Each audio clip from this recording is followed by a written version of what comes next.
તો મને થયું લાવને બધા તીર્થમાં જાઉં. બધા તીર્થોમાં ગયા.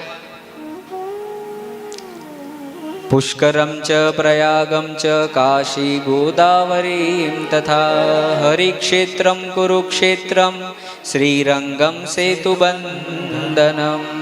પુષ્કર, પ્રયાગ, કાશી, સેતુબંધ, રામ સેતુ સુધી જેટલા પણ કહેવાય ને, હરિદ્વાર થી લઈને સેતુ, રામ સેતુ સુધી તીર્થો હતા, બધા તીર્થોમાં જઈ આવ્યા.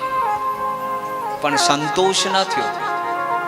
કીધું લાવ સંસારીના ઘરે જાઓ, ગ્રહસ્થાશ્રમીઓના, એનું ગ્રહસ્થાશ્રમ કેવું છે એ જોવા જાઓ. ત્યાં પણ સંતોષ ન થયો. કોઈ જગ્યાએ સંતોષ પ્રાપ્ત ન થયો, કોઈ જગ્યાએ શાંતિ પ્રાપ્ત ન થઈ, કોઈ જગ્યાએ એમ ન થયું વાહ, આપણે કે ને વાહ, એમ વાહ કહેવાનું મન જ ન થયું. એમ જ થયું અરે રે રે રે, અરે બાપ રે. જ્યાં જાય ત્યાં આવો જ ભાવ પ્રગટ થયો. તીર્થમાં જઈએ ત્યાં એમ કહેવાય છે કે કાંઈક ને કાંઈક રૂપી પાખંડ દેખાય છે.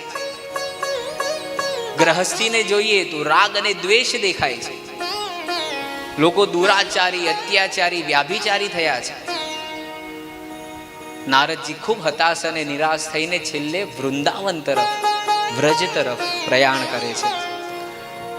અને ત્યાં એક દ્રશ્ય જોવે છે. શું જોવે છે? તો કે એક મહારાણી જેવા સ્ત્રી દેખાય છે, એ બિરાજમાન છે. એની અન્ય બધી અપ્સરાઓ જેવી સ્ત્રીઓ એમની સેવા કરે છે. અને એ નારીના બાજુમાં બે વૃદ્ધ પુરુષો બેઠા છે. એ જોઈને મને આશ્ચર્ય થયો. અને નારદજી જોતા જોતા ત્યાંથી નીકળતા હતા તો એ જે સ્ત્રી હતા, એ જે બાલા હતી, એમણે નારદજીને ઊભા રાખ્યા.